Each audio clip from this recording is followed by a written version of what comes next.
¿cierto? Cocos gram positivos, bacilos gram positivos, enterobacterias, bacilos gram negativos. Nos falta pseudomonas y acinetobacter. Nosotros ya hablamos del campylobacter, vibrio y helicobacter, ¿o no? Sí. Entonces, antes de pasar al tema que sigue, vamos a mirar unos casos clínicos para que vean ustedes la correlación entre la teoría y lo que pueden encontrar en un reporte de un proceso infeccioso, ¿ok? Para que ustedes busquen cuál es el agente, o piensen en cuál es el agente causal de la enfermedad. Entonces vamos a empezar por el primero, que es un paciente masculino que tiene sensibilidad y dolor alrededor de una sonda peritoneal.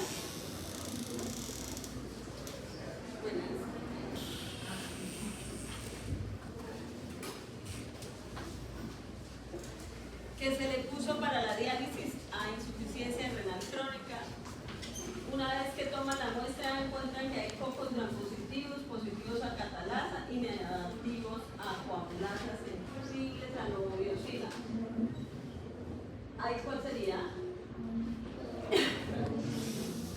Es un coco gram positivo, catalasa positivo, entonces, ¿qué es un estafilococo? No es aureus, ¿por qué no es aureus? Porque es coagulasa negativa, entonces no es aureus. Pero es sensible a novobiosina. Ahí entonces estaría entre el epidermidis y el saprofítico. ¿Cuál sería? Fíjense todo lo que ustedes tienen que ir correlacionando de todo lo que hemos hablado, ¿sí? O sea, todo lo que hemos hablado de catalasa, coagulasa, sin pruebas no es para hacer un ejercicio mental de repaso, sino porque eso es parte de lo que identifica al agente infeccioso, ¿sí? Y al paciente le van a tomar una muestra, le van a hacer un cultivo, obvio, ustedes les van a mandar no género y especie, pero les van a decir que es coagulasa positivo o no, y a qué antibióticos es sensible.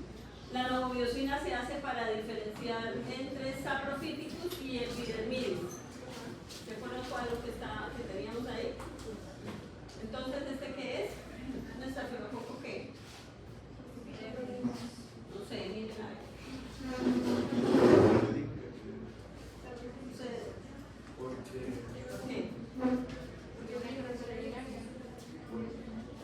Es de piel.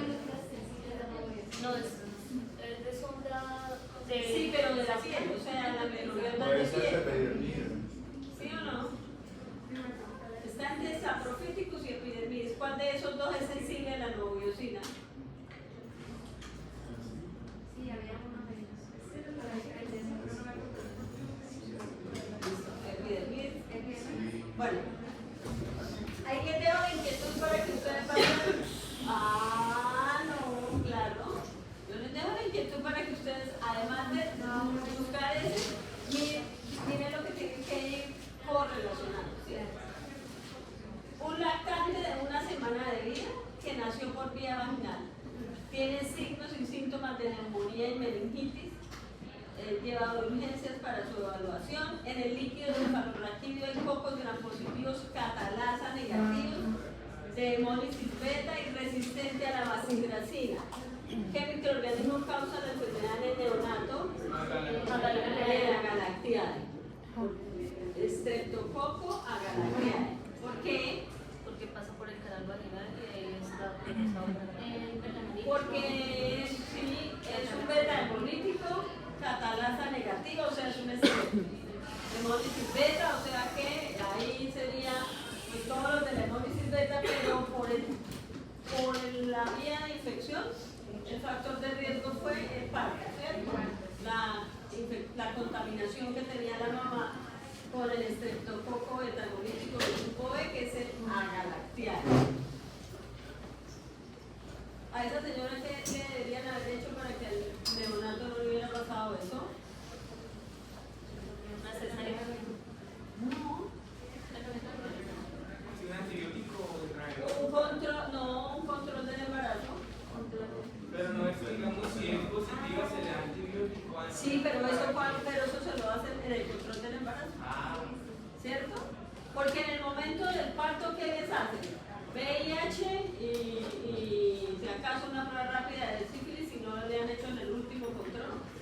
prueba rápida decir, bueno, al bebé suele hacer un montón de cosas, pero el perfil tiroideo y demás, pero a la mamá le faltó control del embarazo.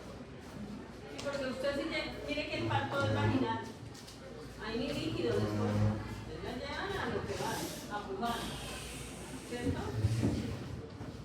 La siguiente, señora, una adulta de 65 años que va a urgencias, la lleva la hija, tiene síntomas similares a un resfriado durante varios días. Tiene 39 grados de fiebre y ha experimentado escalofrío, dolor en el pecho, tos productiva con esputo sanguinolento. ¿Cuál será la gente causal? Podría ser, pero no lo hemos visto. Pero esa, téngala ahí. Entonces, ¿cuál? Además de ese, ¿qué otro? Neumococo. Entonces, ¿qué tendría que hacer para dilucidar la inquietud que es válida? Podría ser un cultivo, un micobacterio sí, ¿qué otra cosa? Primero, antes del cultivo, ¿qué tiene que hacer? ¿Qué es más fácil que todo eso? Una coloración de grano y una coloración de Sin-Nielsen. La muestra es la misma, los signos son muy parecidos. ¿Sí? Tiene varios días, con fiebre de 39 grados, escalofrío, dolor en el pecho y tos productiva. Lo único que no nos dicen es que haya perdido peso, ni nada, ni sudoración nocturna, ni nada de eso. ¿Okay? Pero para hacer un diagnóstico diferencial, porque esa impresión diagnóstica es válida, se puede hacer una coloración de Gram y una coloración de Sin-Nielsen. En el Gram sí es un... ¿Cuál es? Entonces, para ustedes, ¿cuál es? ¿Hola? ¿Estrepto qué? Estreptococo neumonio. ¿Qué otra cosa pueden observar? ¿Qué morfología tiene el microorganismo? ¿Qué un neumococo? Sí. Sí, pero ¿cómo? Diplococo, sí señor, encapsulado. ¿Ok?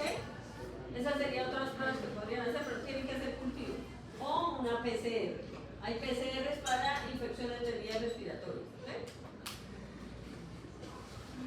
Ahora, un niño varón de 8 años con antecedentes de fiebre asociada con inflamación dolorosa de la muñeca y rodilla izquierda. Tuvo faringitis 2 semanas antes de la presente enfermedad y recibió tratamiento con salicilatos. No hay cultivos. La última historia clínica fue esencialmente negativa y el niño no tenía antecedentes de alergias a fármacos, ni pérdida de peso, ni exantema, disnea o enfermedad de sus hermanos. ¿Cuál será la causa del padecimiento del niño?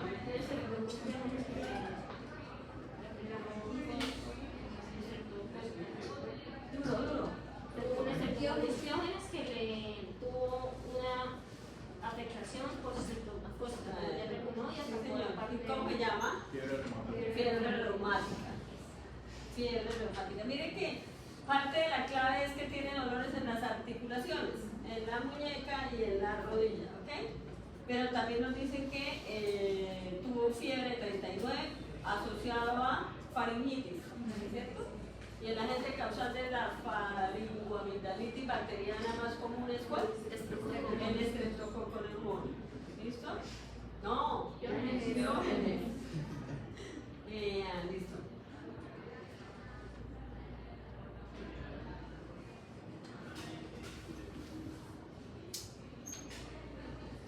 Entonces, la señora tiene 72 años, está en un sitio de cuidado de adultos, transferida al hospital causa de fiebre y alteración del estado mental, tiene Alzheimer avanzada.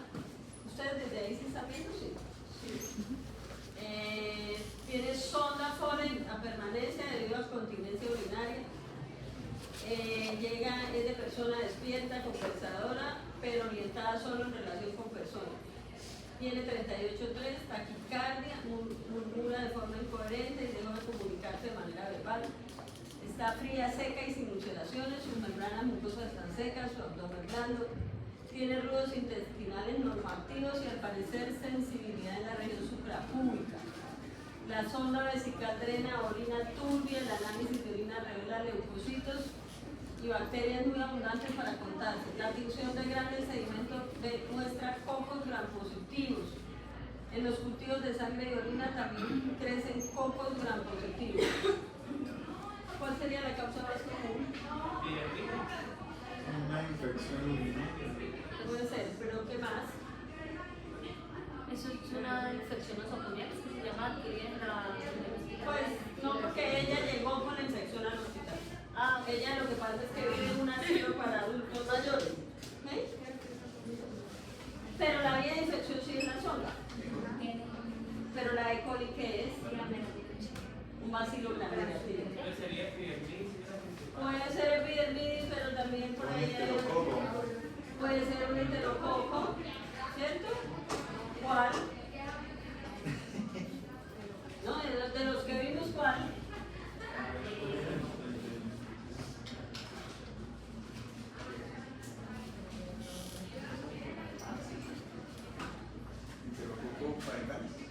Sí. La infección puede ser o por un enterococo, yo creería más factible, tiene una vía de factor de riesgo que es la sonda, ¿cierto? Además, pues quién sabe hace cuánto tiene la sonda, porque está en sitios de cuidado. ¿Qué examen harían ustedes para hacer el diagnóstico del agente infeccioso? ¿Qué examen solicitarían? Cultivo, ¿qué más? Tinción, la catalasa. No, una PCR. Una PCR. Pero un cultivo también. Sí, la catalasa, cuando ya haya cultivo. La catalasa, recuerden que se hace al segundo día de la siembra, una vez que ya ha crecido lo que viene en la muestra. ¿Sí? Fíjense que ahí ya la PCR le ha ganado 24 horas al cultivo. ¿Sí? Porque la PCR sale el mismo día.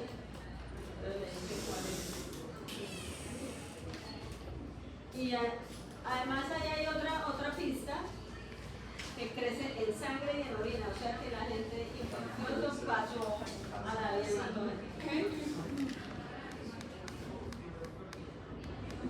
¿Cómo hacen resistencia la mayoría de estos microorganismos? ¿Por qué? Es que no lo digo, es que es el máximo que no me oigo. Por intercambio de material genético, por base genética. Puede ser conjugación, ¿qué más? ¿Cómo se llaman las 3 o 4 formas que hay? No, ella Bueno, esa es una forma de cómo hacen la resistencia, pero ¿cómo adquiere la resistencia un microorganismo? Por plásmidos. El plásmido puede ser conjugación, ¿ok? ¿Listo? Mire que estamos repasando dentro de 8 días, la próxima semana, ¿pasa? Bueno. ¿Sí no es? Sí. Eso, Conjugación, que es para la función del virus, y recombinación, que es con el mismo plan. Un niño de 5 años tiene dolor de garganta, cefalea, su madre lo lleva con el médico familiar donde la exploración reveló que tiene fiebre 38,5 y una garganta eritematosa. La prueba rápida para estreptococo es positiva. Se envía un frotis del exudado faríngeo al laboratorio y se comienza un curso de penicilina en el niño. ¿A ustedes qué les parece que puede ser? Estreptococo piógeno.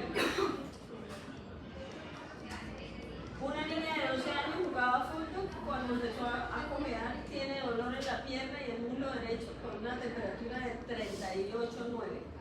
En la radiografía del fémur revela que el periósteo está erosionado, lo que sugiere una osteomielitis. El cultivo sanguíneo muestra bacterias gram positivas. ¿Cuál sería? Estafilococo aureus. Mire que la niña no tiene ninguna lesión afuera, ¿no? El golpe se golpeó, que podría ser. Se cayó, se golpeó, pero una lesión que le haya con herida abierta, con hueso expuesto, no hay. En los niños este tipo de bacterias hace muy fácil ver osteomielitis.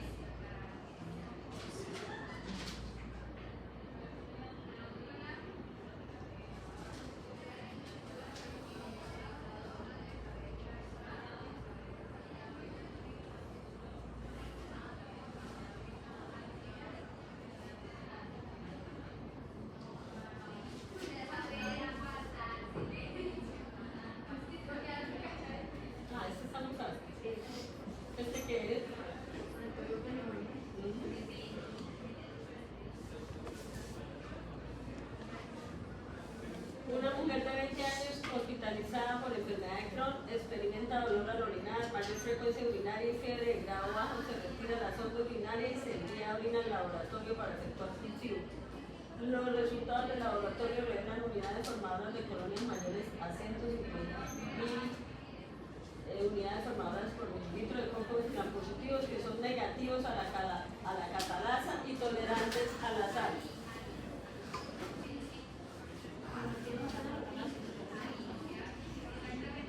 Ese es un enterococo. Porque es catalasa negativo tolerante a la sal. O sea, no es un estafilo. Es un estreptococo. Sí, los enterococos son estreptococos. Sí, pues, un enterococo. Ajá. ¿Listo? Ahí una repasadita. Entonces vamos a hablar del pseudomonas, que es lo que faltaba.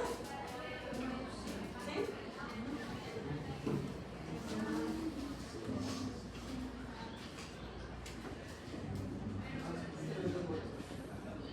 Las pseudomonas son bacilos gram negativos que no son fermentadores de carbohidratos, no son enterobacterias, no, son gram negativos, pero no son enterobacterias. ¿Sí?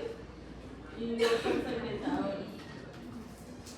¿Cuál es la importancia de las pseudomonas? Es que las pseudomonas, sobre todo la pseudomona aeruginosa, es un hidrógeno. Ay, yo tengo que pedir un favor.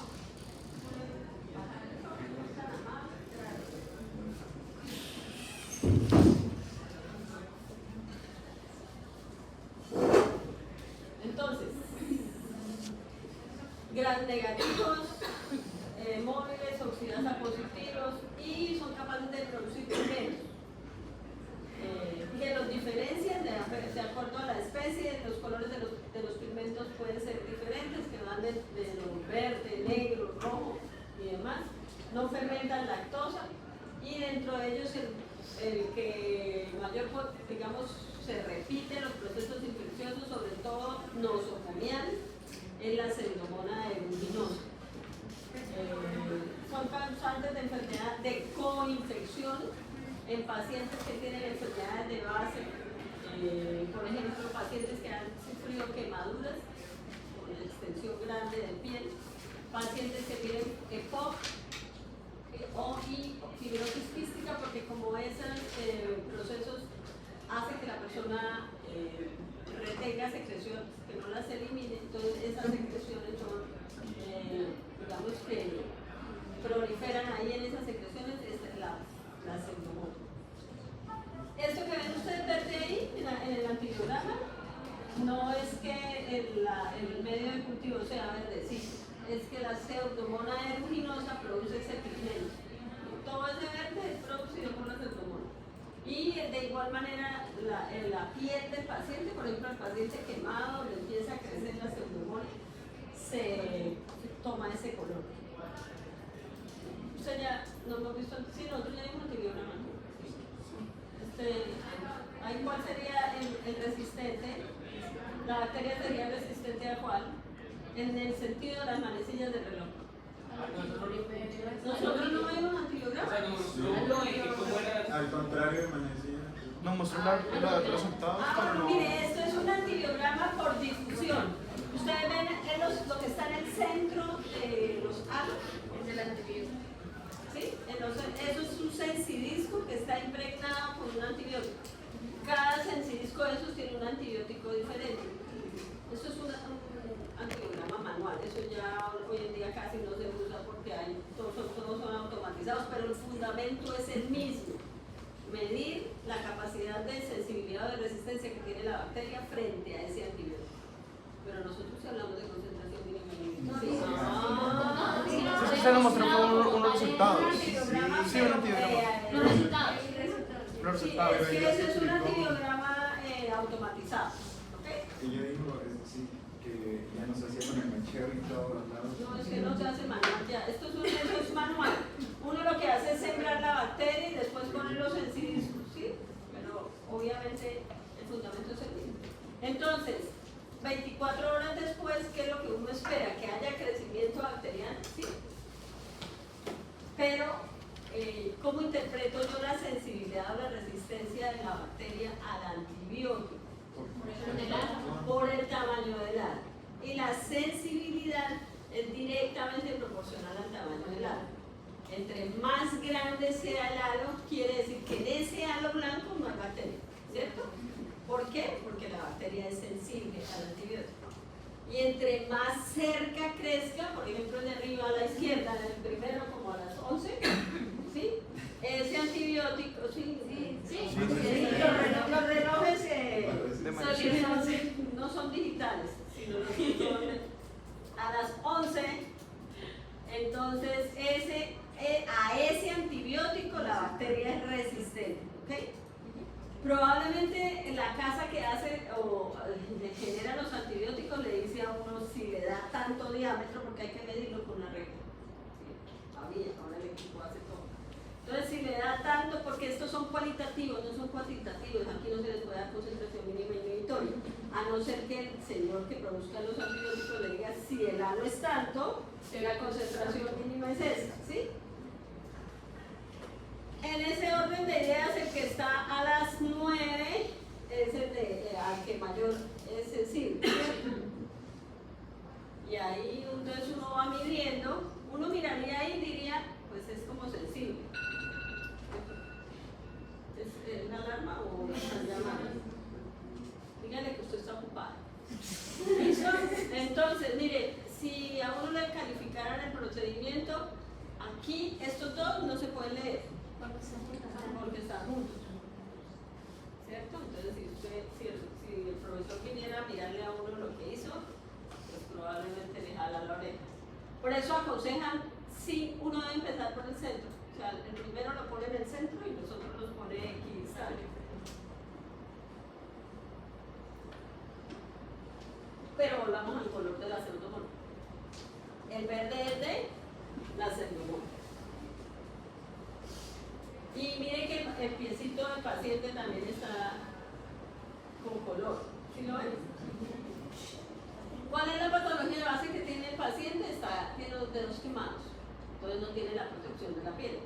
Y fácilmente la puede adquirir porque a ella les gusta vivir intrahospitalariamente. Pero uno se puede contaminar de pseudomonas en la comunidad. O sea, no es única y exclusivamente, pero la mayoría. La incidencia más alta de infección es adquirida intrahospitalariamente. Porque les gustan las zonas húmedas de los hospitales, causan enfermedad en huéspedes humanos con defensas anormales, crece sobre muchos medios de cultivo y la otra característica que describe es que en el sitio donde está la persona coinfectada o sobreinfectada, perdón, o primoinfección de esta bacteria, hay un olor, se percibe un olor a frutas. Yo la verdad pues nunca he tenido contacto, no sé cuánto del olor a frutas, pero si lo dicen, no sé si frutas en descomposición o frutas, pero huele a frutas, ¿sí? A uvas. Las colonias son redondas y lisas, todas según la especie producen un color de pigmento diferente. Algunas son la biosina, azul, bájale el volumen o escríbale y dígale que está en clase. ¿Sí? La paciencia tiene límite. Bioverdina, que es la verde que vimos, y otro que puede ser roja oscura. ¿Ven? Y la piomelina, que entonces puede ser negra. ¿Qué tipo de microorganismo es si le toca escribirlo? Son bioquímicamente activos y tienen diferentes susceptibilidades a antibióticos.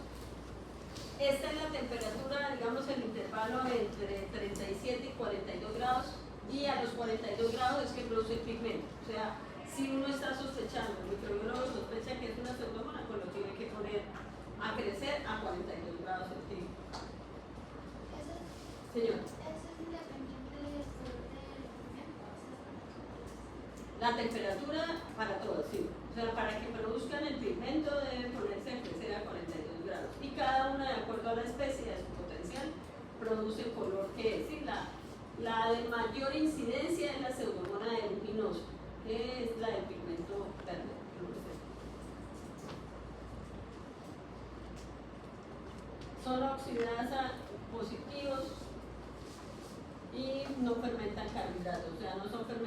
no, metabólicamente no se parecen a las enterobacterias. ¿Okay? Tienen un pi que es el que le permite la adherencia a la superficie de las células.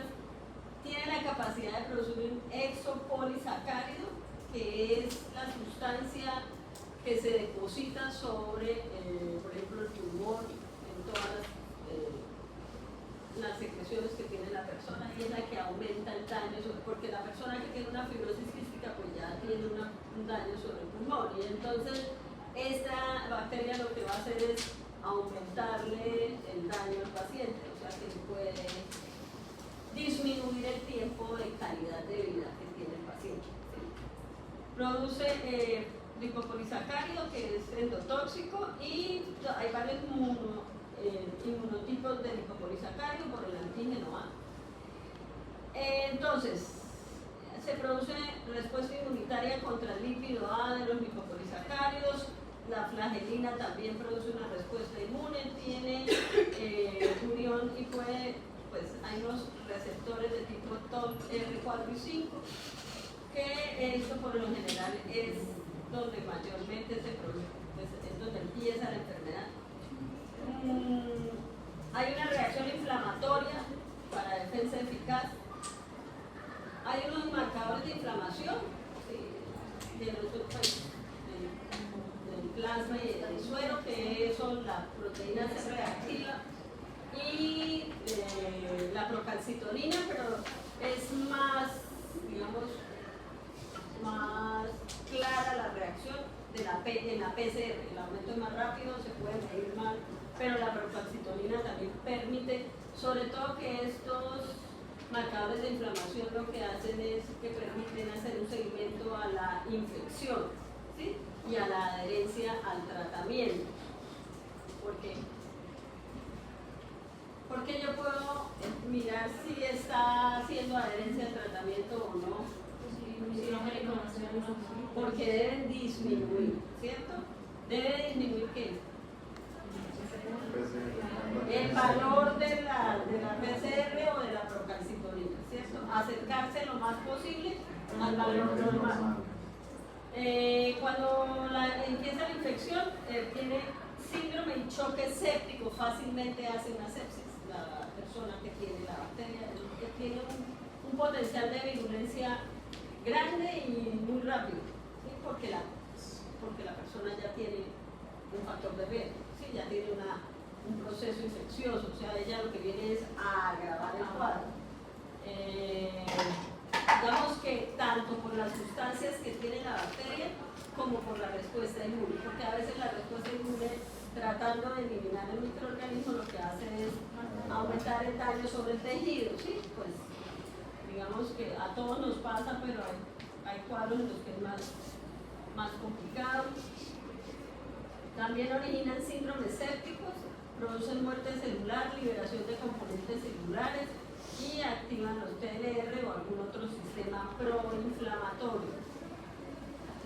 Entonces ellos tienen flagelo. Son móviles, sí señor. La infección crónica para este microorganismo ocurre en pulmón, cuando hay una enfermedad pulmonar estructural, las personas que tienen fibrosis quística, produciendo bronquiestasias y bronquiolitis crónica recurrente, o sea, el pobre paciente tras de que ya está bien llevado, pues acaba de complicarse. La alteración de la eliminación mucociliar, y en esa acumulación es que empieza a producirse el moco, pues el alginato, que es lo que produce la bacteria.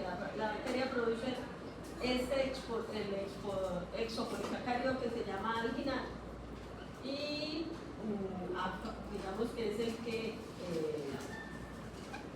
no es solamente el pulmón que puede actuar el alginato, ¿sí? Pero sí a quienes más afectan son a los pacientes que tienen una patología de base a nivel pulmonar y a los pacientes quemados.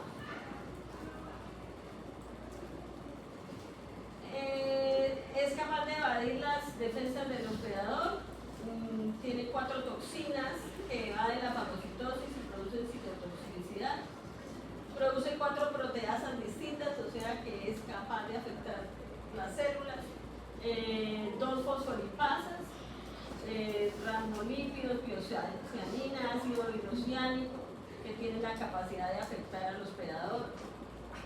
Potencialmente tiene mucha capacidad de virulencia. Enzimas extracelulares como las tasas, proteasas, hemolicinas, fosfolipasas, glucolípidos derrotables, y produce exotoxina A, que produce necrosis tisular. ¿Y por qué se produce la necrosis tisular? Porque lo que evita es la síntesis de proteínas. El factor de elongación, en el punto de inicio de la síntesis de proteínas, lo inactiva la toxina de la bacteria y no hay síntesis de proteínas, y actúa igualito que la toxina del Corynebacterium diphtheriae. Profe, no es la misma de la chiga, la toxina de... La síntesis de inhibirla en el factor de elongación, la toxina chiga, no. De la chiga. La difteria es la que trabaja así, la toxina diftérica. Y la sí señor, usted tiene razón, trabaja igual, en el factor de inicio, en el factor de elongación, ahí es donde empieza la síntesis, en la transcripción. ¿Sí? Entonces, ¿qué infecciones pueden causar a nivel del ojo? Por ejemplo, una persona que sufre una lesión de ojo, o una persona que entra a una cirugía a una institución y se contrae una infección por pseudomonas. En las heridas que ya hay, enfermedades del tracto urinario, en quemaduras y en los pacientes con fibrosis quística. Si uno ve todo esto, la bacteria se comporta como un oportunista. ¿Sí? Claro, la encontró desprotegida y demás, la piel o el sitio o sustancias acumuladas, ella llega y se acomoda ahí. Y tiene con qué, ¿cierto? Cuando a uno le dicen es que la bacteria tiene un gran potencial de virulencia, en el caso de este, ¿quién le ayuda para todo ese daño que produce? ¿Quiénes? Las toxinas y las enzimas, ¿cierto? Y en todas las que hemos visto, que son las que en últimas, o sea, si las bacterias no fueran capaces de producir toxinas y enzimas, no producirían sin inflamación en el sitio donde crecen. El problema es que ellas se amañan en el tejido, empiezan a multiplicarse y, como son bioquímicamente activas, pues empiezan a producir todas las sustancias. ¿Ok? La complicación grande, además de todo eso, buenas noches. Es que produce bacteriemia, o sea, alcanza la vía hematómica y es de muy mal pronóstico. Tiene una tasa de mortalidad entre el 22 y el 44% cuando ya produce bacteriemia, porque quiere decir que la respuesta inmune del paciente ya está comprometida, ¿sí? Y permitió que la bacteria alcanzara la vía hematómica. El paciente empieza a sufrir fiebre, estado de shock, hipotermia. Además, mire, una de las evidencias externas de que el paciente está sufriendo de una bacteremia por pseudomonas es que en piel aparecen como petequias. Se llama ectima, producido por gangrenoso frecuente en pacientes neutropénicos y con SIDA. Eso ocurre mucho porque la bacteria puede tener un tropismo por el endotelio de los vasos sanguíneos, entonces los daña y empiezan a aparecer ese paciente que tenga una bacteriemia por pseudomonas, además en piel tiene la evidencia, y lo van a ver también cuando hablemos de Neisseria meningitis, ¿sí? Cuando la persona tiene la meningococcemia y la bacteriemia por el meningococo, tiene lesiones en piel. ¿Sí? Aquí la muestra se puede tomar de las lesiones que tiene en piel. Las infecciones respiratorias son las que comúnmente producen las pseudomonas, generalmente en las personas que usan el respirador que se llama BAP, personas que están, por ejemplo, todas las personas que hubo cuando el SARS-CoV-2, muchas de las personas murieron fue de la co-infección, no solo de pseudomonas, sino de otras que son oportunistas. ¿Cómo pudieron medir eso? ¿Cómo puede uno medir? Pues muestras de esputo aspirado a través de la sonda endotraqueal y colonización no patógena del árbol bronquial. Produce neumonía con leucocitosis, esputo purulento, radiografía la tinción de grande del punto muestra cultivo de leucocitos y acompañado de polimorfos nucleares, porque no es la única bacteria que produce neumonía, ¿cierto? Ya hemos hablado nosotros del neumococo, entonces hay que hacer una diferenciación. De hecho, hay un listado, y ustedes lo pueden encontrar, de las bacterias asociadas a neumonía. Entonces, ya hemos hablado de dos. Y las otras gram negativas, por ejemplo, hablamos de cuál, bacilo gram negativo, que puede producir neumonía, la Klebsiella pneumoniae, sí señor. Entonces hay que tomar muestras para hacer un diagnóstico diferencial, que puede ser un gram, si está sospechando, porque puede sospechar, claro, que el paciente es muy característico, pero para descartar un micobacterio tuberculoso, una coloración de Sim-Nielsen. ¿Qué otras manifestaciones clínicas? Otitis externa en nadadores, paciente inmunocompetente, ¿sí? El pobre señor se metió en una piscina que estaba maltratada y le dio una otitis. Pero hay otra otitis externa invasora maligna en pacientes diabéticos. Lesiones en ojos después de las cirugías, lesiones endovasculares en consumidores de drogas inyectadas. Ya habíamos hablado de ese tema, el paciente que usa ese tipo de drogas guarda, recicla las jeringas y no solo contento con eso, las comparte. Entonces, hay cualquier cosa, ya habíamos dicho que le puede dar cualquier cosa, hepatitis, VIH y cualquier infección de tipo bacteriano. Y eso es lo que pasa, si ven como una vez que invade la célula, inhibe la síntesis de proteínas, daña la célula del epitelio y no contento con eso alcanza la vía hematómica y puede alcanzar la vía respiratoria. Esto que ven acá es un paciente quemado,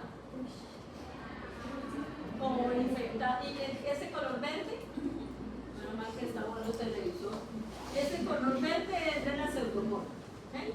Pero es que miren cuán grande es la lesión que tiene el paciente en el miembro inferior. ¿Ah, señora? Le dan antibiótico. Pero siendo así de grande. Bueno, y le hacen lavados y limpiadas y de herida, porque además de. Bueno, hoy en día yo creo que no se infectan tanto los pacientes quemados porque hay un pabellón exclusivo para quemados, para que ellos estén allá y les ponen hoy en día, les hacen unas con piel y pero la realidad de una coinfección siempre está presente y no es un solo miembro inferior, sino los dos, ¿sí es? Claro, ahí hasta que no haya antibiótico que les sirva, pero dejarlo sin tratamiento no. Pero hay gente que se ha muerto porque la infección no cede. Y no solo la infección, sino el daño que produce la bacteria. Incluso que puede terminar produciendo un síndrome urémico. La bacteria no resistente. Sí, no, sepsis. Entonces, ¿cuáles son las muestras a recoger? Pues depende de donde usted esté sospechando la infección. La pus, orina, sangre, líquidos cefalorraquídeos, esputo, alcanza pasar barrera hematoencefálica, a no ser que la sepsis ya sea tan grande que no sea solo por ella, sino que haya como ahí además. Pero digamos que lo que está descrito hasta la bacteria, ¿sí? Pero acuérdense que es que todo a veces depende del paciente. Porque la barrera hematoencefálica ¿cómo será el término adecuado? Pierde la unión que tiene cuando hay procesos infecciosos y la pierde. Entonces la bacteria, además por pasar en los vasos sanguíneos. Entonces, la parte de microbiología, pero acuérdense que no fermenta el carbohidrato. Y hoy en día, pues, ¿cuál? La biología molecular. Una PCR en tiempo real confirma el RAI de Biofile que cuenta con la aprobación de la FDA. 8 en una hora, mire, 1 hora, 18 bacterias, 8 virus y 7 genes de resistencia a los antimicrobianos. O sea que ahí no hay nada. Lo que tienen es que poner de todos sus equipos en todos lados y bajar costos. No hay nada más que hacer. Además disminuye el riesgo de contaminación porque eso es un equipo cerrado, uno pone ahí, todo solito, suena fácil. Y el problema de la bacteria, ¿cuál es? Que el tratamiento por lo general es con más de un fármaco, ¿ok? Penicilina, ticarcilina, piperacilina, aminoglucósidos, provalecina, cualquiera de todos estos que ustedes ven por ahí, de acuerdo al resultado del antibiograma, obviamente pues le darán un tratamiento empírico hasta que salga el resultado. Y este otro señor, que es un género que es el Acinetobacter. Los Acinetobacter son del mismo rango de la Pseudomonas, ¿sí? Con un potencial de virulencia muy alto, con un potencial de resistencia a un gran número de antibióticos. Son gram negativos, pero sí, pues, tienen vida libre. Pero se pueden encontrar en piel, en mucosas, secreciones y en el medio intrahospitalario. Están en Acinetobacter baumannii, Pneumophyllus, Johnsoni y Aemolitis. Son cocobacilares, entonces a veces en los procesos de infección del sistema nervioso central o en bacteriemia se puede confundir con la Neisseria meningitis, que es un diplococo gram negativo. Se puede aislar de sangre, esputo, piel, líquido, pleura y orina. Entonces uno mira eso, en todos lados puede estar. ¿Quiénes? En pacientes que tienen una patología de base.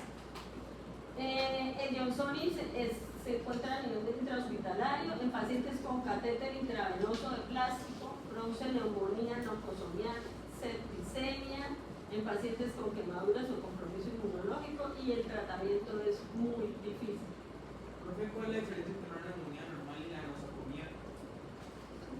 No, clínicamente son iguales. ¿Sí? Que es una neumonía, entonces uno mira la descripción de lo que es una neumonía. Pero hay neumonía adquirida en comunidad. Sí, a mí me puede dar una neumonía por neumococo, por micoplasma pneumoniae, por cualquiera de esos, y la adquiero en comunidad. O sea, yo llego a la institución prestadora de salud con neumonía. Pero yo puedo llegar por otra cosa y adquirirla intrahospitalariamente. ¿Okay? El problema es que no es lo mismo infectarse en comunidad con una bacteria que infectarse intrahospitalariamente por las resistencias que adquieren intrahospitalariamente. ¿Sí? Y además porque si usted adquiere una coinfección en una institución, quiere decir que usted tiene una patología de base que hace que usted se coinfecte. ¿Sí? Por eso a veces a uno lo sacan rapidito, le dan el alta rápido, porque para evitar coinfecciones. Estar tanto tiempo en UCI es un factor de riesgo. Y entre más tiempo usted esté de cúbito ahí, bueno, aunque lo muevan y demás, usted no está tosiendo, usted no está estornudando, usted no está haciendo nada, no se está moviendo, mejor dicho, fácilmente se puede contaminar. ¿Sí? Pero la neumonía, cuando dice neumonía, es una entidad clínica, ¿cierto? Con unas características. Ahora, donde la adquiere usted, entonces hay neumonía incluida, neumonías intrahospitalarias. ¿Okay? Entonces, neumonía nosocomial, septicemia en pacientes con quemaduras y el tratamiento es muy difícil.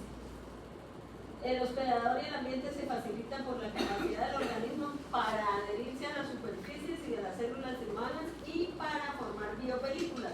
Nosotros ya habíamos hablado de las biopelículas, ¿cierto? Sí, son como cápsulas, como la cápsula, pero es como un slime. Entonces, ellas se agrupan como colonias protegidas por esas sustancias. Entonces, ni las células de la defensa ni los antibióticos son capaces de atravesar esas películas que tienen que producir. Y además, miren que tiene síntesis de exopolisacárido, aquí también se parece a la pseudomonas.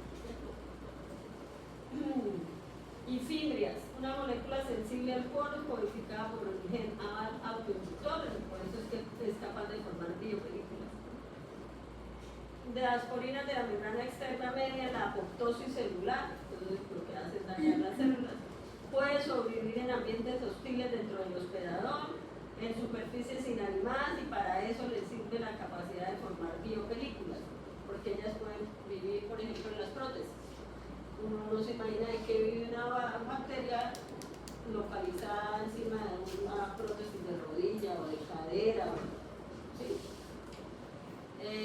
Y sobre todo por ejemplo, en escritorios, en todo eso, entonces tienen un tiempo de vida más largo en el cual usted se puede infectar. Profe, una pregunta, ahí estamos hablando de todas las Acinetobacter o Baumani, que es el muchacho ahí. Miren que hay descenso consecuente de susceptibilidad a antibióticos y péptidos antimicrobianos y un aumento de la supervivencia en casos de desecación. Produce fosfolipasa C, fosfolipasa D, que son factores de virulencia de Baumani. Pero también producen otras enzimas que hacen daño citotóxico, los sistemas de adquisición de hierro,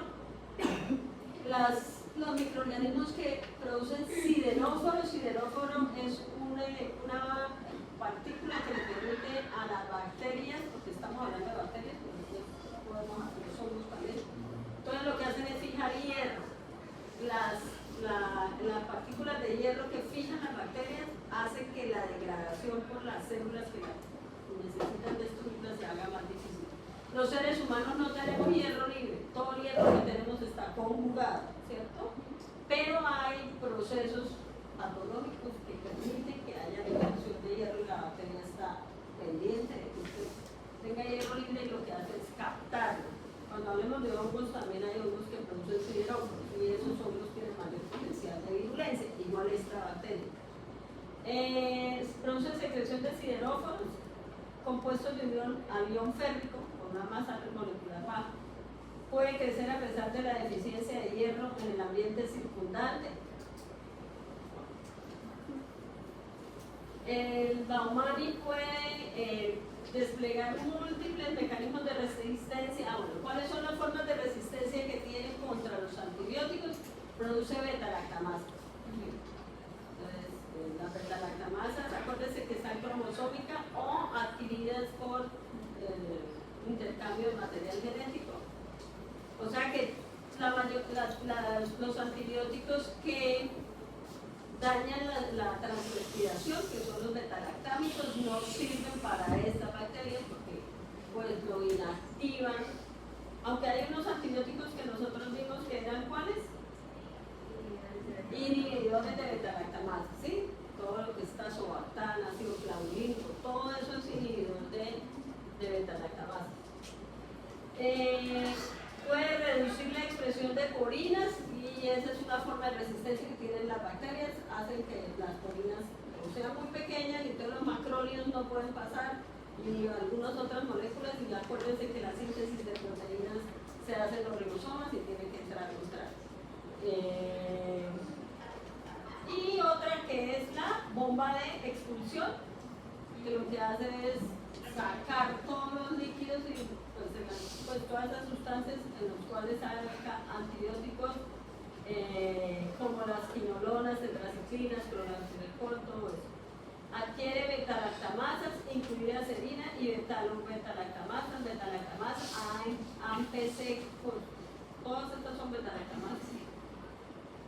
Entonces, no le sirven los betalactámicos. Que producen neumonía, pacientes producen choque séptico, coagulación intravascular diseminada con una mortalidad del 64%.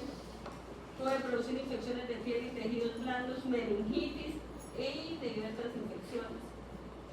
Se acompañan de tasas elevadas de mortalidad. La bacteria tiene potencial con qué, pero el paciente no tiene, está, mejor dicho, expuesto a la coinfección y además no tiene cómo defenderse porque es un paciente que tiene una enfermedad que lo tiene bien complicado, ¿sí? ¿Cómo se identifican? Lo que más se usa es las pruebas de proteínas como la Malditov y la PCR. El que tiene mayor relevancia hospitalaria es el Acinetobacter baumani. Todo lo que hablamos ahorita, pero hay cosas que se las comparto. ¿Tienen alguna pregunta? Bueno. Entonces lo que son bacilos gram negativos que afectan el tubo digestivo y por fuera del tubo digestivo ya lo vimos. ¿Ok? Y los cocos gram positivos. Y entonces vamos a empezar.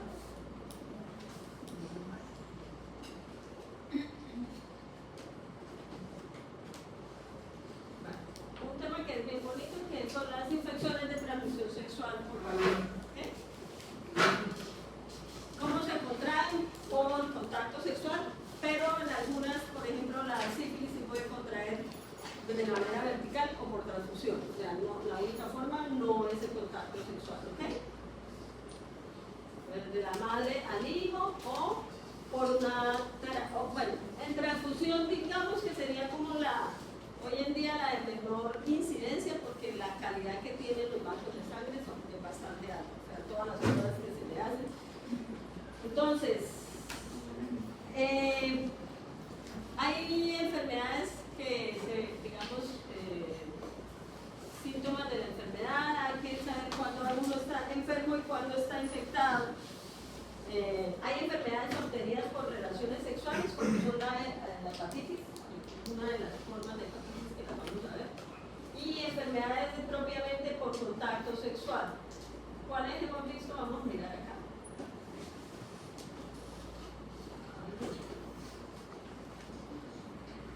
La Neisseria no hemos hablado de ella, vamos a hablar ahorita.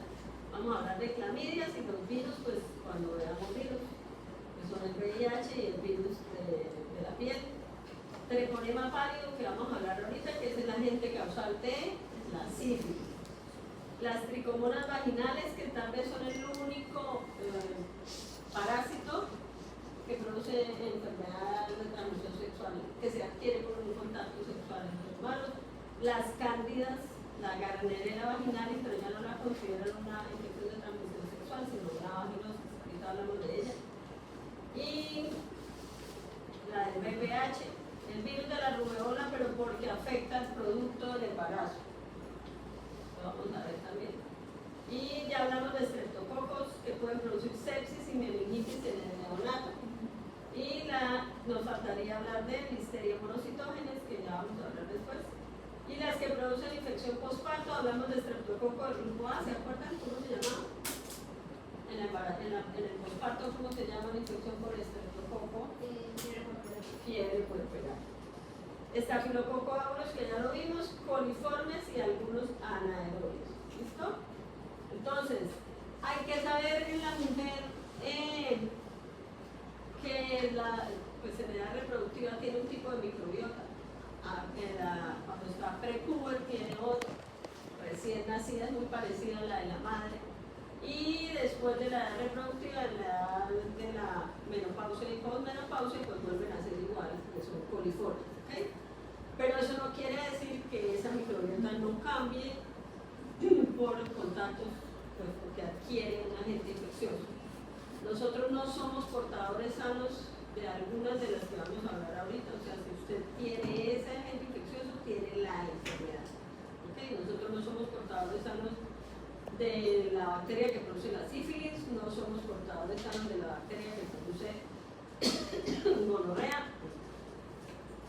Ahí para que tengan en cuenta cómo es la microbiota de la mujer dependiendo del ciclo que tiene. Obviamente le da reproductiva, ¿sí? La bacteria, el pH de la vagina de la mujer se mantiene porque ¿cómo hace para mantener el pH que tiene? Los lactobacilos. Por los lactobacilos en el pH ácido. O sea que esa sería un frotis de flujo normal, ¿sí? En la mujer le da reproductiva. Entonces vamos a hablar de Neisseria, gonorrea, treponema pallidum, clamidia trachomatis, la Gardnerella vaginalis y el Haemophilus ducreyi. Vamos a empezar por la Neisseria. Las Neisseria son uno de los dos cocos gramnegativos que nos producen infecciones graves y complicadas. Uno es la Neisseria gonorrea y la otra es la Neisseria meningitis. ¿Okay? Hoy vamos a hablar de la gonorrea. se volvió famosa, porque como se insultan con la especie de Neisseria, entonces ella es famosa. Diplococo gram negativo, que es el agente causante de la gonocosia.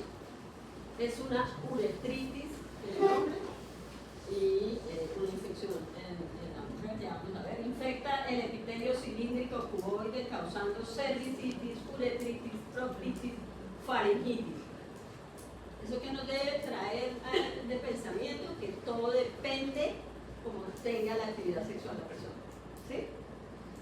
Contacto con mucosa infectada, con mucosa receptora, ahí ese es el riesgo de infección. Como tenga la relación sexual, ahí por esa es la vía de ingreso. ¿Okay? Por eso habla de cervicitis, uretritis, proctitis y faringitis, y a medida que se va excediendo la infección sin tratamiento, pues se va complicando el tejido adyacente. ¿Okay? Fermenta glucosa, es oxidasa positivo, le gusta un medio de cultivo que se llama agar chocolate, que es una variación del agar sangre. El agar sangre es un medio que se le pone, cuando ha disminuido la temperatura de como se hace el agar, se le pone sangre y quedan completitos los glóbulos rojos. Pero si la sangre se le agrega cuando todavía está muy caliente, se produce hemólisis y entonces el medio se pone de color chocolate. ¿Listo? Crece con un 5% de CO2. Obviamente esos cultivos se tienen que, en el medio debe haber antibióticos, sobre todo la muestra que se toma en la mujer, porque viene mucha microbiota acompañante. ¿Sí? Entonces, antigénicamente son muy heterogéneas y son capaces de evadir las defensas del hospedero.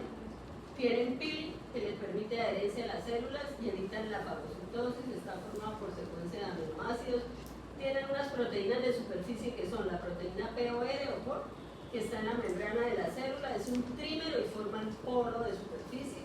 Tiene una proteína que es la proteína OPA, que le permite adherirse sobre todo a las células CD65.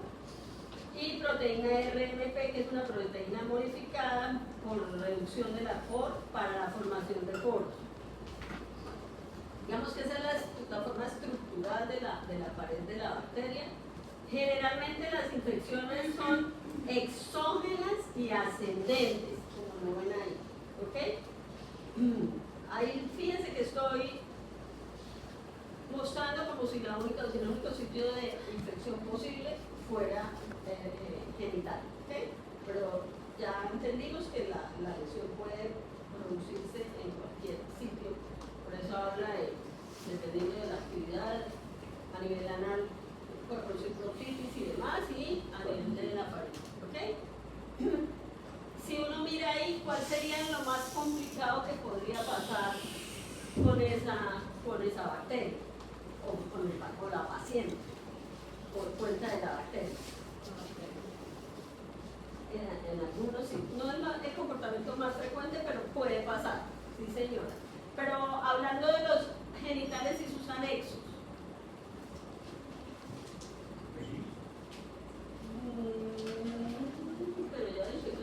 Pero fíjense que la bacteria puede ir a las trompas, ¿sí? Que sería lo que se conoce como una enfermedad pélvica inflamatoria, con afectación de las trompas.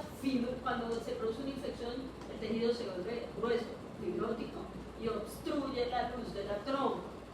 Si a la mujer en edad reproductiva se le obstruye la luz de la trompa y es bilateral, le va a producir disminución de la fertilidad. No esterilidad, porque la señora tiene útero, ¿es cierto? Y ahí podría buscar otra forma de quedar embarazada. Pero la fertilidad sí, además de que es un proceso infeccioso. ¿Listos? Mire cómo va ascendiendo. Y la implantación de la primera unión del óvulo la fecundación del óvulo se hace en la trompa, ¿cierto? Entonces, y la trompa debe estar librecita para que agarre el óvulo y para que deje entrar los espermatozoides. Entonces, como dijimos que era gram negativa, tiene. ¿Se acuerdan que yo les hablé de los lipoligosacáridos o no les dije? que es lo mismo que un lipopolisacárido, pero las cadenas son más cortas, o sea, las bacterias gram negativas de mucosas, como esta, y ahora vamos a hablar de Hemophilus, el lipopolisacárido se llama lipopoligosacárido, porque son más cortas las cadenas laterales, hace lo mismo, es endotóxico, produce inflamación y demás. Ayuda a evitar el reconocimiento, estas bacterias hacen mimetismo inmunológico, entonces simulan como si fueran células de la persona, parecido al glucosfingolípido. Las bacterias no tienen glucosfingolípidos, pero el sistema inmune se puede confundir hasta que ya lo identifica. Tiene varios plásmidos, produce beta-lactamasa que se transmite por conjugación y un plásmido para los genes para la conjugación. Entonces, las más virulentas son las que tienen pilis. En el endocervix y en las trompas de falopio se une a las células epiteliales cilíndricas mediante adhesinas y la proteína OPA. Infiltra el epitelio. Hay una intensa respuesta inmune de tipo polimorfo nucleares y una de las características de las infecciones por neiserias, no importa la especie, por neiserias es que las secreciones son purulentas y abundantes, ¿sí? Entonces, cuando uno toma la muestra y colorea, lo que observa es una abundante reacción leucocitaria, porque así es como hace la interrelación con el sistema inmune tipo celular. Entonces, por eso en el hombre hay un exudado purulento por la uretra, ¿sí? Es una de las características, obviamente pues con dolor, con ardor y todo porque está inflamado, pero en algunas mujeres se habla de que es subclínica la lesión, o sea, pero de última la persona termina consultando por la secreción, por el flujo. Los flujos en las mujeres son diferentes dependiendo del agente infeccioso que produzca la biología. ¿Sí? Entonces, es una secreción purulenta, amarillenta, de mal olor, abundante. ¿Por qué? Porque produce una gran llegada de polimorfos nucleares a donde está la lesión. Cuando hablemos de neisseria meningitis, entonces también la secreción es igual. ¿Okay? En el epitelio prepuberal no está queratinizado y permite el crecimiento de los monococos. Cualquier exudado en pacientes debe ser evaluado para descartar un cuadro de abuso sexual. Eso ya es, digamos, de acuerdo a la edad de la o el paciente. ¿Sí? A veces no necesita que el menor de edad haya tenido un acceso carnal con la manipulación y con todo eso, digamos, abuso. Incluso la persona puede que eyacule con el niño o la niña y lo que deja es pues, contacto piel a piel, y hay niños menores de edad con infecciones de transmisión sexual. El problema es que en Colombia la edad para tener relaciones sexuales es a partir de los 12 años. Una cosa es que decida que quiere y otra cosa es que le haga sin el consentimiento. Pero cuando uno encuentra una muestra de estas positivas, tiene que avisar a las autoridades hasta los 18 años. Claro, aquí hay gente de los 14 años que ya tiene pareja permanente. No, porque si la pareja menor de edad no tiene nada que hacer. ¿Sí? Y ahí como las familias a veces quieren salir de los hijos. Sí, me encuentra a quien encasquetarle el pobre chino. Sí, eso es más común de lo que uno se imagina. O entretiene al parejo con uno de los hijos o con una de las hijas para que lleve la plata a la casa. Miren que sí produce bacteremia gonocócica. Produce lesiones cutáneas en miembros superiores e inferiores, parecido más o menos a lo que vimos con la pseudomonas cuando hace bacteremia, entonces se producen lesiones en piel. Puede producir endocarditis gonocócica grave, pero es poco común, igual que la meningitis y la infección ocular. Entonces, en la mujer puede ser asintomática, pero en los hombres cuando el hombre consulta, hay uretritis gonocócica en el hombre, por el monococo, y uretritis no gonocócica, y ahorita la vamos a ver, que produce secreción, pero no tiene la gran cantidad de polimorfos nucleares. Y además la produce, por ejemplo, una bacteria que se llama clamidia, de la que vamos a hablar, que uno no la puede colorear con grasa, entonces no la ve. Alcanzar epidídimo, y en la mujer las trompas de falopio y los anexos uterinos, que se llama EPI. Si la mujer en el embarazo no recibe la atención del embarazo y tiene una gonorrea, cuando el producto del embarazo pase por el canal de parto se va a contaminar con la Neisseria, y eso es lo que se conoce como una oftalmia neonatal. Pues los ojitos se le van a infectar con la Neisseria. La lesión es productiva, exudativa, con gran cantidad de secreción amarillenta, rica en polimorfos nucleares y en diplococos gramnegativos intracelulares, que es una de las características de ese tipo de infección. Entonces, enfermedad pélvica, desplazamiento ascendente del monococo a través del útero, cuadros subclínicos y crónicos, desplazamiento de los óvulos, y puede producir infertilidad, que no es lo mismo que estéril, ¿no? Para que no se confunda. El absceso pélvico, que es la complicación de la EPI, y se localiza al lado derecho. Si ahí está al lado derecho, tiene que hacer un diagnóstico diferencial con la apendicitis, porque de todas maneras, si le hacen un cuadro hemático, la persona tiene una leucocitosis, porque si tiene apendicitis, tiene leucocitosis con polimorfos nucleares, y si tiene una EPI también. Hoy en día diagnostica tanto la apendicitis como la EPI con ecografía. ¿Okay? Entonces, diagnóstico. Fácil exudado del cervix de la mujer. Hay que tomarlo del endocervix, o sea, con espectro, pero si no ha tenido relaciones sexuales, entonces con lo que salga de secreción se hace coloración de grano. Ya ustedes les van a informar si hay escasa, abundante o moderada reacción leucocitaria, y si se observan los diplococos gramnegativos. Muchas mujeres pueden ser asintomáticas, pero en el hombre sí hay más síntomas: dolor en la eyaculación, salida de la secreción, ardor, la ingesta de bebidas alcohólicas aumenta el ardor y el dolor y demás. Entonces, así como que pase desapercibido, no.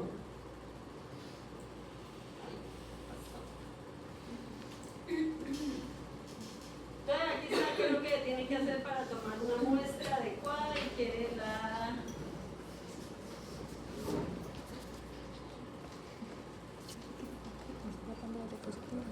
la muestra se puede cultivar.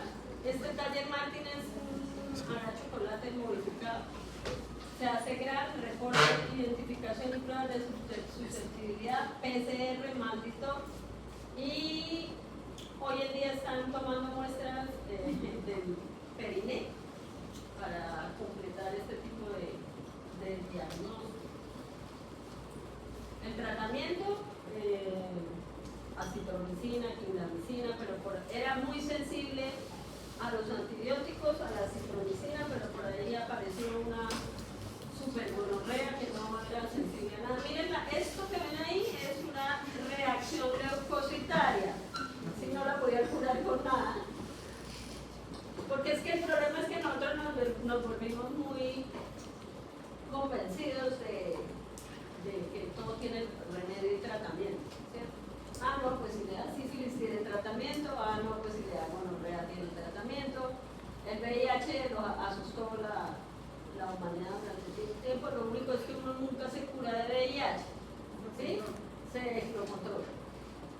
Pero pues de vez en cuando llegan enfermedades que lo agarran a uno, como por ejemplo el COVID, y afortunadamente haya vacunas.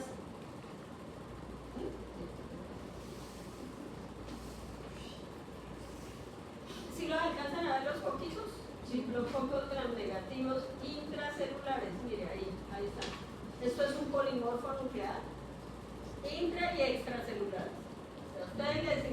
Ustedes solicitan un flujo y les informan si observan abundante reacción leucocitaria, diplococos gramnegativos intra y extracelulares en un hombre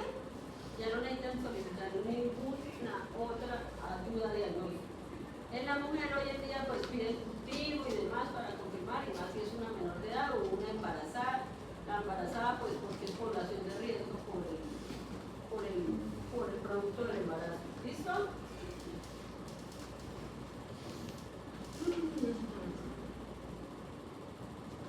¿Hasta aquí tienen claridad? ¿Están aburridos? No me duerman.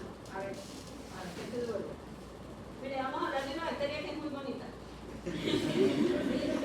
Se llama Treponema pallidus, que es el agente causal de qué? De la sífilis. La sífilis es de esas enfermedades que nos han acompañado a nosotros toda la historia de la humanidad y que la cual creíamos que la íbamos a poder erradicar, pero no. ¿Sí? En Colombia era muy baja la incidencia de la sífilis gestacional, ¿sí? Porque hay sífilis congénita y la sífilis gestacional. Mujer que no es tratada y tiene sífilis, pues el treponema pasa la barrera de la placenta y afecta al producto del embarazo.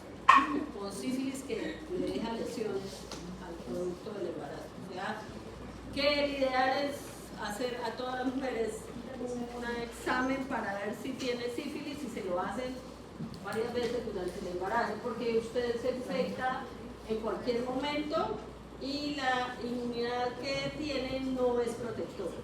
Le queda recuerdo inmunológico para toda la vida si ha tenido sífilis, pero no lo protege.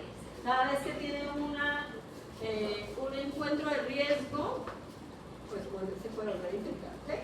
Entonces, pues hay que hacerle seguimiento. Es una espiroqueta, ¿eso qué quiere decir? Que es una bacteria que es enrolladita, tiene un flagelo, un endoflagelo de extremo a extremo. Por eso es que ella gira sobre su eje mutado, ¿sí? Es muy difícil colorearlo con Gram. De hecho, lo que se hace son pruebas inmunológicas. ¿Sí? Si tiene pared, no es que no tenga pared, es que es muy difícil de colorear. Entonces el diagnóstico no es tomar la muestra como una gonorrea y hacer una coloración, sino las pruebas de sangre que se hacen. ¿Okay? También son fáciles, pero hay que pedirlas, hay que solicitarlas, hay que sospechar que cualquier persona, no importa la edad, la condición sexual, ni nada de eso, puede tener sífilis. ¿Sí? Porque pues, si no le tienen miedo al VIH, menos a la sífilis. Hace 100 años la sífilis era un problema grande, porque sin tratamiento es una enfermedad mortal. ¿Ok? Sin tratamiento. Lo que pasa es que es una gran simuladora, ¿sí? Porque como tiene varios tropismos y varios estadios, entonces uno, ¿cómo se puede contagiar? La forma más frecuente, por contacto sexual, ¿sí? Mucosa infectada con la persona que recibe ese regalo. Y la bacteria se queda ahí, en el sitio de entrada, produce el daño de los vasos, ¿sí? De los vasos pequeños de la zona, y produce lo que se conoce como un chancro duro, porque vamos a ver que hay un chancroide. Entonces, ¿qué es un chancro? Una lesión con bordes indurados, centro deprimido, ¿cierto? La persona no tiene, si es un hombre y lo tiene en el pene, en el dorso del pene, se lo va a ver. Pero si la mujer es endocervical, no se lo va a ver nunca. O a nivel anal, y no arde, no duele nada. Entonces, difícil, ¿cierto? El problema con la sífilis es que tiene un primer tropismo que es en el sitio por donde entra, ¿ok? Con el chancro. Pero el chancro resuelve. Es decir, usted va a decir, ay, me curé. Chévere, salí del problema. Bueno, no. Entonces, lo que pasa es que por la vía hematógena, ahí sería fácil, uno pensaría, bueno, sería fácil, uno toma la muestra del chancro, del borde del chancro y lo colorea con Gram. No va a haber nada. Bueno, no, sí, con coloraciones argénticas, con un microscopio de campo oscuro, pero yo en los años que llevo nunca he visto un microscopio de campo oscuro en ningún lado. ¿Sí? Entonces es más fácil hacer una serología. ¿Listo? Porque esas son las formas de diagnóstico. Si usted tiene relaciones sexuales orales, pues ¿dónde le puede salir? No sé, allá adentro donde usted de golpe le sale en la lengua y usted está de horas que se lo ve. Pero como somos, probablemente no vamos a ir a consultar. Y si la relación sexual es extramarital o lo demás, menos lo va a ir a decir, sí. No, si son más de dos las relaciones, entonces no va a ir a decir nada, hasta que se le revienta todo en la cara. De golpe la pareja queda embarazada y resulta que sí le hacen y le da reactivo. Entonces viene la pelea terrible. No, nunca en la vida. ¿Cierto? Sífilis adquirida, sífilis gestacional y sífilis congénita. La gestacional, si no se hace tratamiento, la del pobre producto del embarazo, nace. ¿Listo? Entonces, la sífilis primaria, ya dijimos, chancro duro que el treponema alcanza la vía hematógena y se dirige al sitio por el cual tiene tropismo en el secundarismo sifilítico, o sea, en la segunda etapa, que es la piel. ¿Ok? Porque la primera etapa puede ser mucosa, el contacto es mucosa. ¿Listo? Sífilis secundaria aparecen varias semanas después, hay erupciones cutáneas, erupciones de piel, condilomas, pápulas pálidas húmedas y puede producir por complicación meningitis, corioretinitis, hepatitis, nefritis o periostitis sifilítica. La bacteria puede tener una fase latente, como un silencio de síntomas, pero no inmunológico. ¿Sí? Entonces, después puede aparecer lo que se conoce como la sífilis terciaria.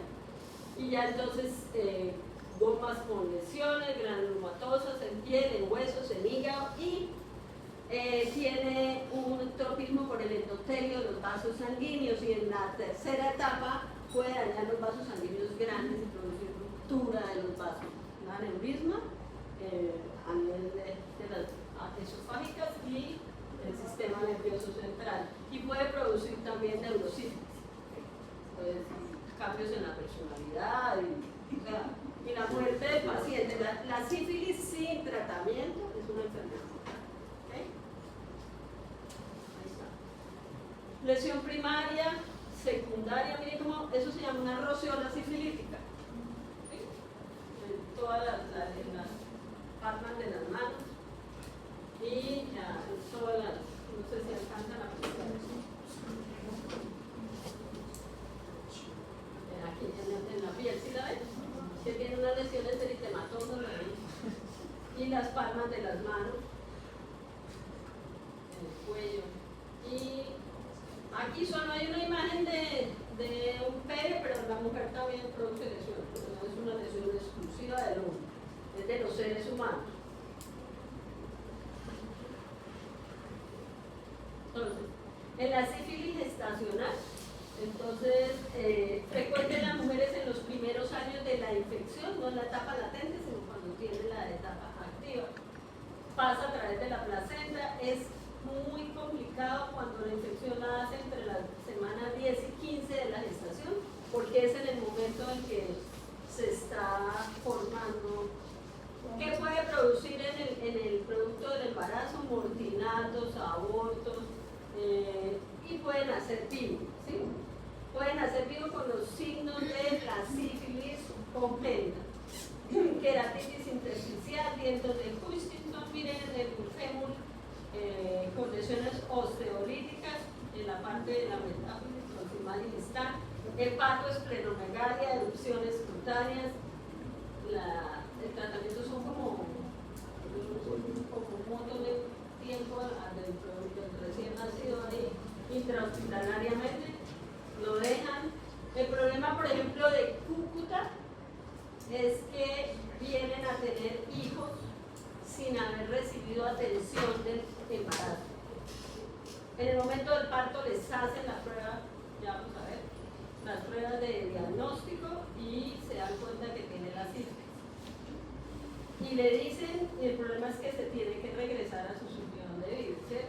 Entonces, no se sabe, o sea, el cómo es a futuro la salud de ese niño, no se sabe.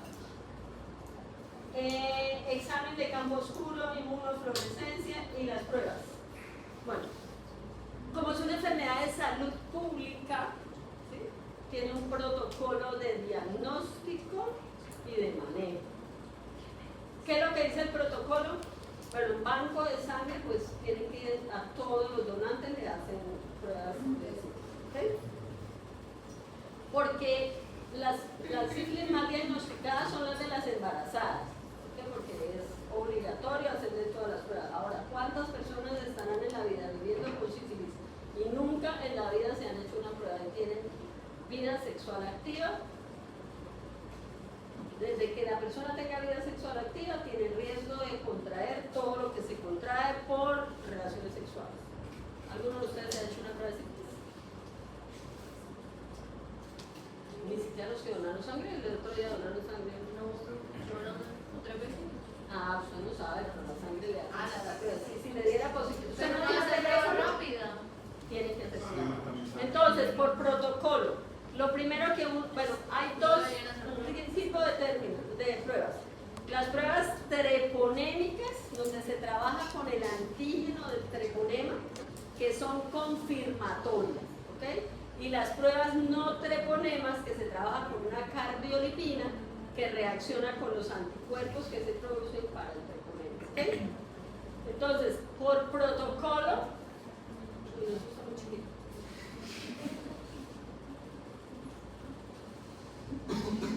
¿Qué dice el ministerio? Prueba rápida treponémica en cassette, de alta sensibilidad y especificidad. Suero del paciente, porque vamos a medir anticuerpos. Se mide IgG, IgM y algunas miden IgA, ¿sí? Pero IgG es lo que miden las pruebas rápidas. O sea, ahí ¿qué pasa? Si da reactiva, hay dos cosas a evaluar. Mi paciente tiene en este momento la sífilis o la tuvo, porque la memoria en la mayoría de las personas es para toda la vida. Es decir, persona que haya tenido sífilis una vez en la vida va a seguir siendo reactiva para las pruebas treponémicas, ¿ok?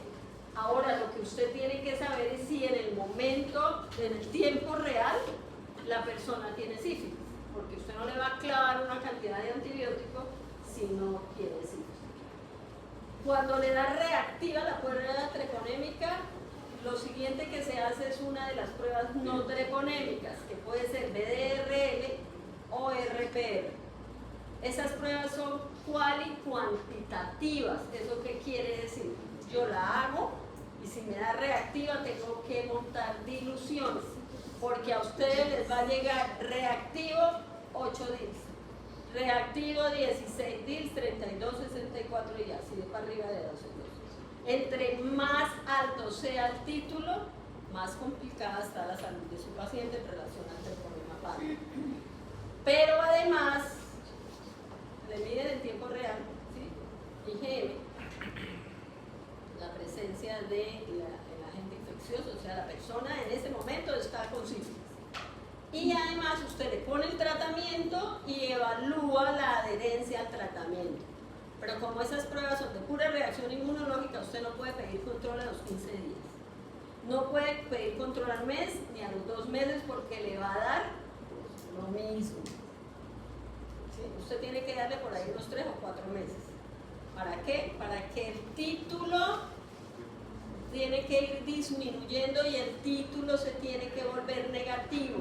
Si yo no tengo sífilis, debo ser no reactiva para esas pruebas no treponémicas. ¿Quedó claro? ¿Sí? Y después de un tiempo, su paciente en tratamiento debe estar lo más cercano a lo no reactivo. O sea, reactivo 2 DILs, reactivo 0 DILs, porque la persona puede estar reactiva, pero no lo alcanza. Ya cuando uno lo diluye, le dan los reactivos. ¿Okay? ¿Cómo se hace una dilución?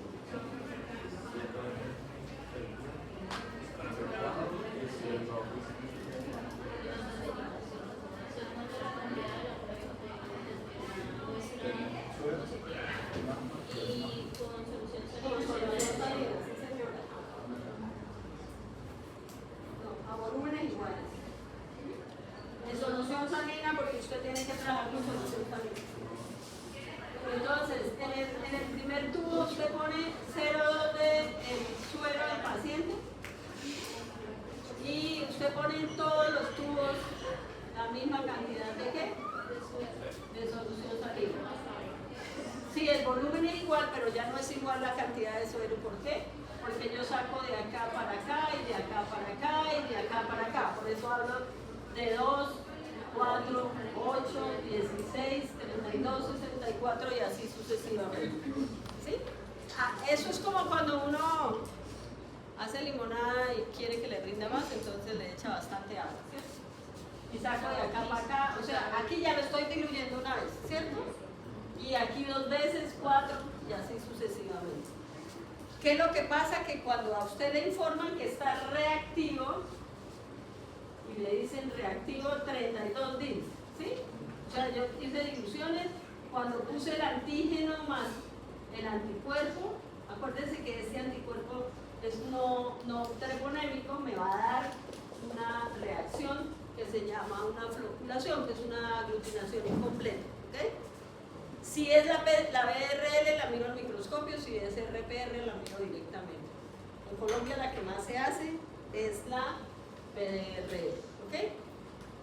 Entonces, después de tiempo de tratamiento, acuérdense que si es una embarazada, y eso lo van a ver ustedes cuando vean antibióticos, tienen que usar un antibiótico que pase la placenta para que proteja al producto del embarazo. Porque en últimas, el de mayor riesgo ahí es el pobre que se está formando. No quiere decir que a la otra no le vaya a pasar nada.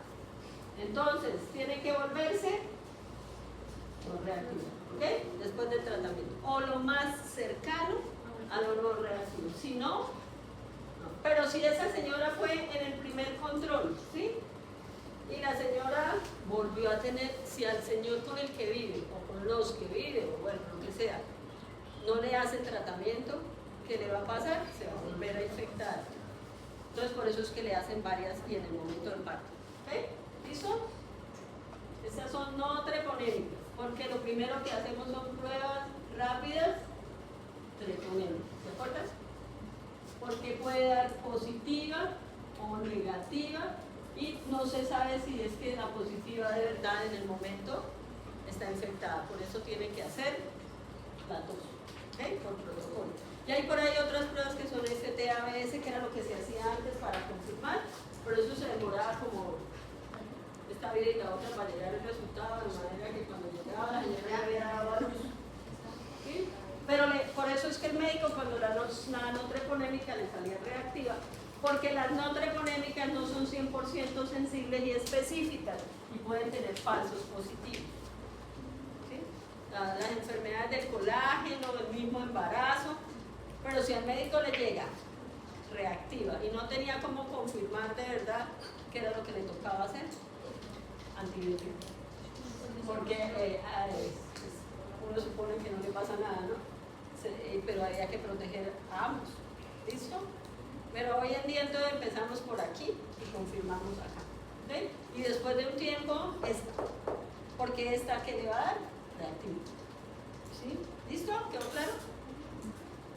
Y eso lo hacen en banco de sangre y eso lo hacen en la mayoría de las.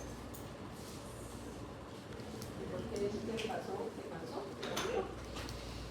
Entonces, BRL y RPR son positivas 2 a 3 semanas de infección sifilítica, tienen altos títulos de sífilis secundarias y se negativizan de 6 a 18 meses después del tratamiento, ¿ok?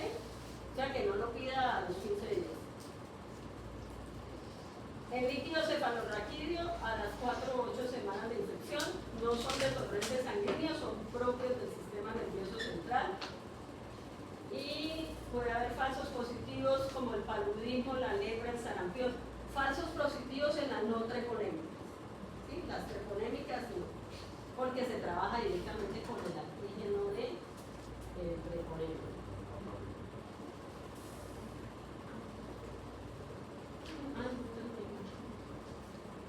El tratamiento se lo voy a nombrar para que entonces, menos de sífilis menores de un año, intramuscular penicilina, sífilis latente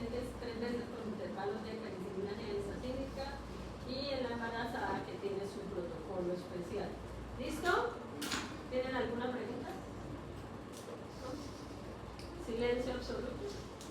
Uno no sabe si entendieron o no entendieron. Ah, sí, entonces mañana. Ah, no, no esperen hasta el parcial. Mañana yo creo que sí hay clase. Si llegaran a decir que no hay clase, porque eso sí no me corresponde a mí, nos encontramos de manera virtual para no atrasarnos, ¿ok? ¿Listo?